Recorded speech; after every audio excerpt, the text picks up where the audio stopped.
찰스 스펄전 목사님은 설교자들의 왕으로 불립니다. 그러니까 스펄전의 설교를 듣기 위해서 수천 명의 사람이 모여들었고 매주 출판되는 그의 설교집은 수많은 언어로 번역되어서 많은 사람들에게 읽혔습니다. 설교 모음집과 그가 저술한 성경 주석, 그리고 묵상집, 찬송가집 등은 오늘날까지 전 세계의 목회자와 그리고 그리스도인들에게 영향을 끼치고 있습니다. 그래서 오늘날 우리는 화려했던 스펄전의 사역을 기억하고 있는 거죠. 하지만 그의 삶의 이면에는요, 고통스러운 현실이 있었다라는 거예요. 스펄전은 육체적으로 많은 질병을 앓고 있었습니다. 신장병, 통풍, 관절염, 수시로 찾아오는 우울증은 스펄전을 끊임없이 괴롭혔다고 합니다. 그의 아내는요, 출산 후유증 때문에 살아있는 동안 남편의 설교를 거의 듣지 못했다고 합니다. 그뿐만 아니라 스펄전은 대중으로부터도 공격을 받기도 했어요. 설교에 대한 신학적 논쟁도 스펄전을 괴롭혔습니다. 그럼에도 불구하고 스펄전은 계속해서 소명의 길을 걸어갑니다. 그는 어려움이 크면 클수록 더욱더 소명을 붙잡는 사람이었습니다. 오늘날 스펄전이 위대한 설교자로 기억되는 것은 그의 설교에 이러한 인생의 어떤 고통과 역경을 뚫는 믿음의 고백이 담겨 있기 때문입니다.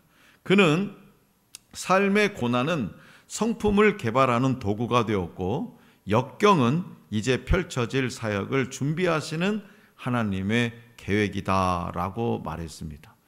스펄전은 설교자들의 왕이기 이전에 신실하게, 진실하게 하나님을 사랑하고 신뢰하는 한 명의 저와 여러분들과 같은 그리스도인이었습니다.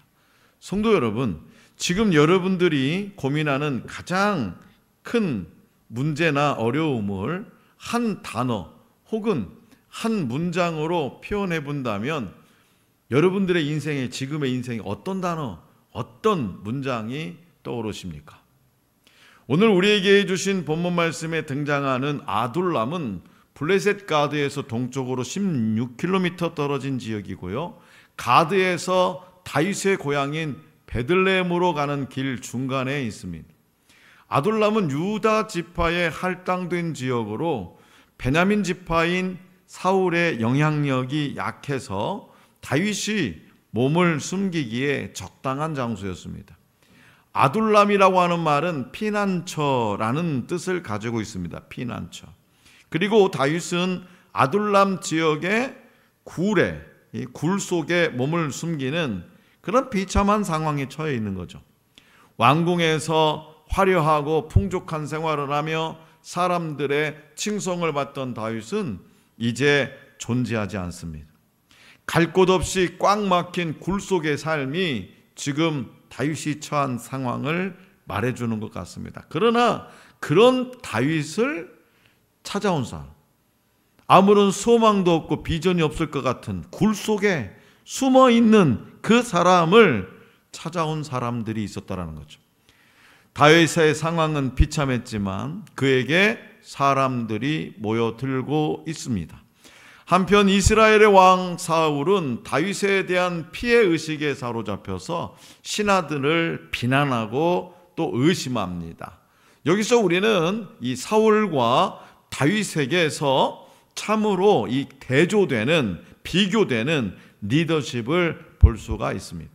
자, 그렇다면 아둘람 굴로 도망한 다윗에게 찾아온 이들은 어떤 사람일까요? 하나님께서 오늘 이 본 말씀을 통해 저와 여러분들에게 말씀하시고자 하는 것은 또 무엇일까요? 자, 본문 말씀 1절과 2절을 다시 한번 받들겠습니다. 1절, 2절 시작. 그러므로 다윗이 그곳을 떠나 아둘람 굴로 도망하매 그의 형제와 아버지의 온 집이 듣고 그리로 내려가서 그에게 이르렀고, 환난당한 모든 자와 빚진 모든 자와 마음이 원통한 자가 다 그에게로 모였고, 그는 그들의 우두머리가 되었는데 그와 함께 한 자가 400명 가량이었더라. 아멘. 본문 말씀에 등장하는 다윗의 모습은 우리가 일반적으로 알고 있는 그런 다윗이 지금 아니죠. 그는 이스라엘의 초대 왕이자 그토록 사랑받았던 사울로부터 도망자 신세가 되어서 아무것도 내세울 수 없는 지금 그런 상황입니다. 하지만 그런 다윗에게서 희망을 발견하고 400명에 이르는 사람이 다윗이 있는 아둘람 굴로 모여들었다는 이야기입니다. 본문 말씀 2절은 이들이 환난을 당한 사람들이고 빚진 사람들이고 원통함이 있는 사람들이라고 합니다. 이는 그들이 단순히 사회적으로 소외된 사람, 낙오자였음을 뜻하는 것은 아닙니다. 하나님의 뜻을 따르지 않던 사울을 고려할 때에 이들은 패역한 사울의 그 폭정에 시달리며 고통받던 사람들임을 알 수 있죠. 사울의 다스림에서 정치적으로나 경제적으로 억압받던 사람들에게 비록 아둘람 굴 속에 숨어 지내는 다윗이지만 그 다윗은 희망이 되었다라는 겁니다. 이스라엘에게서 그 누구도 받아주지 않을 때, 이 사람들이 그렇게 힘들게 살고 어려움 가운데 있을 때 그 누구도, 이스라엘의 그 누구도 받아들여주지도 않고 이야기조차도 들어주지 않던 그때에 다윗이 그들을 받아주고 그들의 피난처가 되어줍니다. 다윗의 입장에서 보면 지금 다윗이 어떤 입장이에요? 지금 쫓겨다니는 도망자 신세입니다. 자기 몸 하나도 지금 어떻게 할 줄 모르는 그런 다윗의 입장에서 보면 자신을 찾아온 이 400명을 4명도 아니고 400명을 돌보는 것은 무척 어려운 일입니다. 사울이 불신의 눈으로 지켜보고 있는 만큼 400명을 거둬들이는 것은 다윗이 반역할 마음이 있음을 확증하는 일로 비칠 수 있죠. 그리고 이 일로 인해서 사울과의 갈등이 커지고 사울의 핍박 또한 더 심해질 것이 불보듯 예견되는 일이죠. 그럼에도 불구하고 다윗은 자신을 찾아온 연약한 사람들을 거절하지 않았어.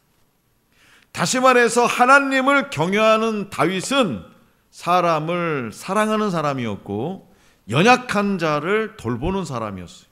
그래서 훗날 이들은요, 다윗 왕국을 세우는 동역자들이 됩니다.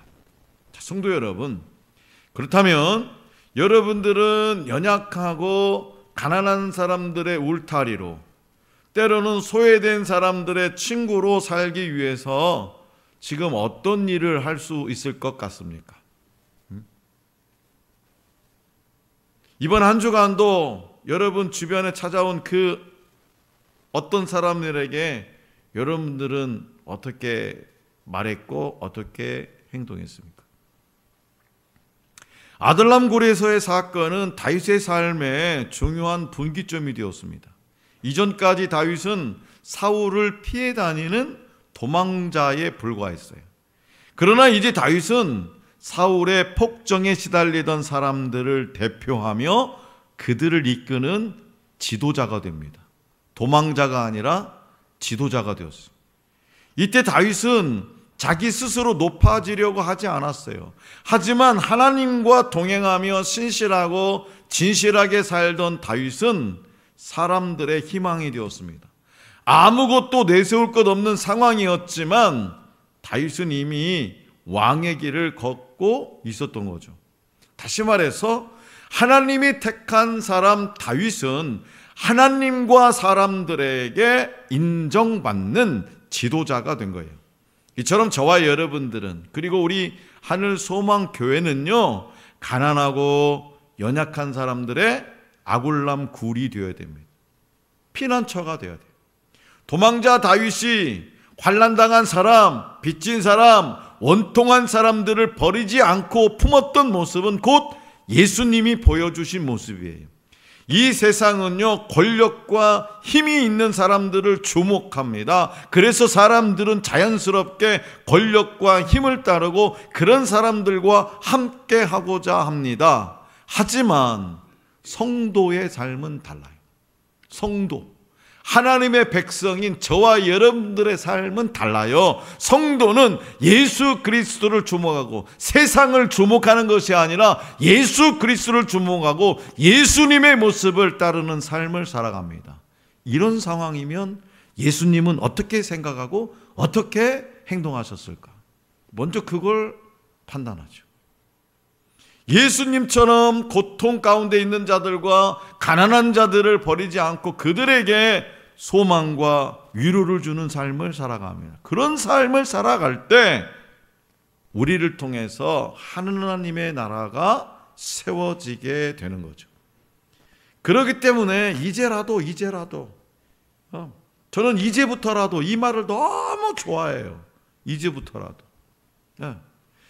오늘 지금 방금 이 전까지 내가 어떤 생각, 어떤 마인드를 가지고 살았던지 간에 지금 이제부터라도 이 메시지를 듣는 이제부터라도 하늘소망교회 성도들은 눈을 들어서 주위를 바라보는 그리스도인이 될 수 있기를 원합니다. 우리는요, 이 땅에서 잠시 머무는 나그네예요, 나그네. 얼마나 대단한 것을 일어났다 할지라도 잠시 그것 가지고 누리고 살다가 모든 것을 다 놓고 떠나야 되는 나그네. 그렇기 때문에 우리는 잠시 머물다 떠나는 이 땅에다가 소망을 두는 것이 아니라 영원한 나라를 바라보면서 낮은 곳으로 내려가시기 바랍니다. 내려가기 싫은 모양입니다. 낮은 곳으로 내려가시기 바랍니다. 네. 안 내려가고 싶은가? 자, 고난 중에 함께 하시는 하나님을 경험한 다윗은요, 하나님이 먼저 말씀하실 때까지 기다리면서 하나님의 뜻 뒤를 따르는 사람이었어요. 하나님의 뜻과 하나님의 뒤를 따르는 사람. 지금 고난이 있지만 끝까지 인내하면서 하나님의 말씀을 기다린 거죠. 그러한 믿음을 시편 여러 곳에서 다윗은 고백합니다. 대표적으로 시편 62편에서 그는 하나님을 잠잠히 기다리는 이유는 구원이 하나님에게서만 나오기 때문이라고 노래하고 있어요. 오직 구원이. 나를 살려낼 이는 오직 하나님 한 분이다. 하나님은 고난을 사용하셔서 당신을 잠잠히 기다리는 믿음의 사람으로 저와 여러분들을 빚어가십니다. 자, 그렇다면 다윗이 이방 땅 모압의 이방 땅, 이스라엘이 아니고 이방 땅 모압의 그 안전한 요새를 떠나서 유다 헤렛 수풀로 돌아온 이유는 무엇일까요? 자, 본문 말씀 4절과 5절입니다. 4절 5절 시작. 부모를 인도하여 모압 왕 앞에 나아갔더니 그들은 다윗이 요새에 있을 동안에 모압 왕과 함께 있었더라. 선지자 갓이 다윗에게 이르되 너는 이 요새에 있지 말고 떠나 유다 땅으로 들어가라. 다윗이 떠나 헤렛 수풀에 이르니라. 아멘. 다윗이 아둘람 굴에 있을 때 다윗의 부모님과 이 가족이 찾아옵니다. 모든 가족이 다윗을 찾아왔다는 것은 다윗을 죽이려는 이 사울의 위협이 가족에게까지 지금 영향을 미치고 있음을 보여주고 있죠. 다윗은 자신을 찾아온 가족을 다시 위험한 상황으로 돌려보낼 수가 없었습니다. 이에 다윗은 모압 왕에게, 이방 나라, 어쩌면 적군이죠, 적국. 그 이방 나라 모압 왕에게 신변을, 자신의 신변과 가족들을 보호해달라고 요청합니다. 모압은 다윗의 증조 할머니 룻의 고향이기도 하죠. 모압은 다윗을 받아들이고 그의 가족들이 안전하게 머물 요새를 제공합니다. 거기 있으면 다윗이 몸도 상하지 않고 가족들과 어느 정도 일정 동안 살아갈 수 있는 거죠. 이때 본문 말씀 5절에 기록된 대로 요새에서 편안하게 지금 편안하게 가족들과 살아가고 있는 그때에 5절 말씀에 기록된 대로 선지자 갓이 요새를 떠나 다시 유다 땅으로 돌아가라. 유다 땅이 어떤 땅입니까? 지금 사울이 지금 딱 지키고 있는 그런 땅입니다. 거기 들어가면 자기 목숨뿐만 아니라 가족들의 목숨도 어떻게 될지 몰라요. 다시 유대 땅으로 돌아가는 하나님의 명령을 전합니다. 하나님의 명령이라도 지금 가족들이 죽게 생겼는데 나는 고사하고 나는 절대로 안 들어간다. 네, 지금 눈이 약간 이게 아래를 쳐다보고 있는 분들은 좀 그런 분들인 것 같아요. 네. 하나님의 명령이라도 난 들을 수 없어. 난 내 가족도 지금 아무리 생각해봐도 지금 여기가 있는 것이 나을 것 같은데 무슨 소리야. 근데 뭐야 돼요? 하나님의 명령을 전했어요. 근데 다시 유다 땅으로 돌아가는 것은 다윗에게는 참으로 순종하기 어려운 명령입니다. 오래도록 쫓겨다니다가 이제 겨우 숨 돌릴 만한 안전한 장소를 마련한 그런 상황이에요. 사울이 다스리는 이스라엘과 블레셋은 다윗에게 결코 안전한 땅이 아닙니다. 그럼에도 불구하고 다윗은 하나님의 명령에 순종합니다. 그 이유는 바로 다윗이 생각할 때에 모압이라고 하는 결국에는 사람의 보호 아래 있는 것보다 하나님의 말씀에 순종하는 것이 더욱 안전하다라고 하는 것을 믿었기 때문에 하나님의 보호, 사람보다 하나님의 말씀에 순종하는 것이 더 안전할 것이다라고 하는 믿음이 있었기 때문이에요. 자, 그렇다면 이런 다윗의 모습을 보면서 여러분을 향한 하나님의 계획이 항상 선하시다는 것을 신뢰하십니까? 응? 아, 진짜 여기 또 아멘이네. 또 이건 또 아니 고민을 해보셔야지 좀. 여러분을 향한 하나님의 계획이 항상 선하시다는 것을 신뢰하시냐 이 말이야. 지금 당장 내 생각을 내려놓고 하나님 말씀대로 따를 일은 무엇일까요? 정말 여러분들이 신뢰하신다면 하나님이 유다 땅으로 다윗을 부르신 것은 그가 이스라엘의 왕으로 기름 부음을 받은 사람이기 때문입니다. 이미 기름 부음을 받았죠. 다윗은 장차 왕으로 세워질 다윗이 이스라엘을 떠나 다른 나라에 계속 머무는 것은 맞지 않습니다. 그렇기 때문에 저와 여러분들도 하나님의 자녀라고 하면은 하나님 나라의 백성이라고 하면 하나님의 말씀에 순종하는 삶을 살아야 해요. 때로는 어려움이 예상되더라도 하나님이 말씀하시면 따르는 것이 하나님의 백성이자 자녀인 저와 여러분들의 삶입니다. 자, 그렇다면 우리가 하나님의 말씀에 절대적으로 순종하는 이유는 뭐냐? 절대적으로 순종하는 이유. 그것은 바로 하나님을 신뢰하기 때문이죠. 하나님이 명령하시면 저는 계산을 하지 않습니다. 왜요? 왜 그런 마음을 굳혔을까? 이렇게도 계산해보고 저렇게도 계산해보고 했는데 결국에는 내 계산이 손해더라.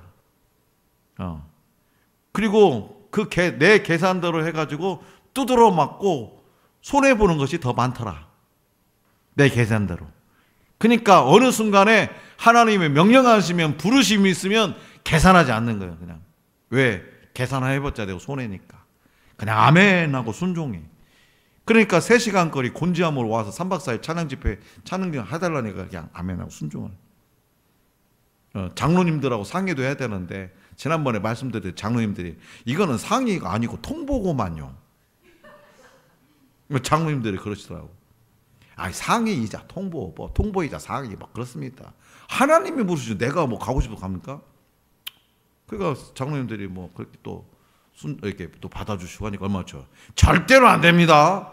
목사님 제가 기도해보고 응답 받을 때까지 절대로 안 됩니다. 이러면 골치 아프잖아요. 그런데 우리 장로님들이 워낙 영성이 훌륭하셔가지고 하나님의 뜻과 목사의 뜻을 그냥 훤히 들여다보시더라고요. 예. 하나님의 뜻과 계획은 언제나 선하시며 우리에게 가장 좋은 길을 예비하신다는 믿음이 있기 때문에 우리는 순종하는 거예요. 그래서 작은 일에, 이 아주 작고 작은 일에 충성하는 사람이 큰 일을 맡게 되는 것이 영적인 진리입니다. 영적인 진리. 작은 일에 순종하는 사람, 그래서 큰 일을 맡기는 거예요. 그렇기 때문에 작은 일에 순종하는 사람이 큰 일에도 순종할 수 있음을 기억하면서 우리의 삶에 순종의 습관을 쌓아갈 수 있기를 원합니다. 어떻게 보면 우리는 이런 말을 들을 자격도 없어요. 지금 이 자리에서. 그잖아요. 우리는 하나님을 거역했던 죄인입니다. 죄인들. 영원토록 지옥에서 건짐을 받지 못할 그런 죄인이에요. 아담 한 사람의 죄로 인해서 모든 인류가, 우리는 우리의 모나고 부족한 부분들을 고난을 통해서 하나님은 다듬어 주십니다. 하나님의 뜻을 기다리고 그 뜻에 순종하는 하나님의 자녀로 변화시켜 줍니다. 그래서 저와 여러분들이 지금 여기까지 와 있는 거예요. 그나마도 죄인으로부터 구원받고 그나마도 하나님의 자녀라는 이름으로 그런 텍스트를 달고 여기에 있는 거예요. 그렇기 때문에 다윗처럼 고난 중에 함께 하시는 하나님께 감사하면서 하나님의 손길에 자신을 온전히 맡기시기 바랍니다. 우리 목사님은 왜 계산 없이 저런 일을 벌이셨을까? 이런 것 좀 하지 말고. 알죠? 그리하면 하나님이 저와 여러분들을 성숙한 인격으로 빚어가실 겁니다. 외국에 사는 어느 분이 퀴티 선교의 이 홈페이지를 통해서 은혜를 받으면서 그곳에 있는 이 지체들에게도 서로 자기가 겪은 고난을 이야기하고 기도하자고 함께 그렇게 권했다 합니다. 그 제안을 격려해주고 도와줄 줄 알았던 그 홈페이지에서 만나는 신앙의 선배들이 한결같이 맞고 나서는 거예요.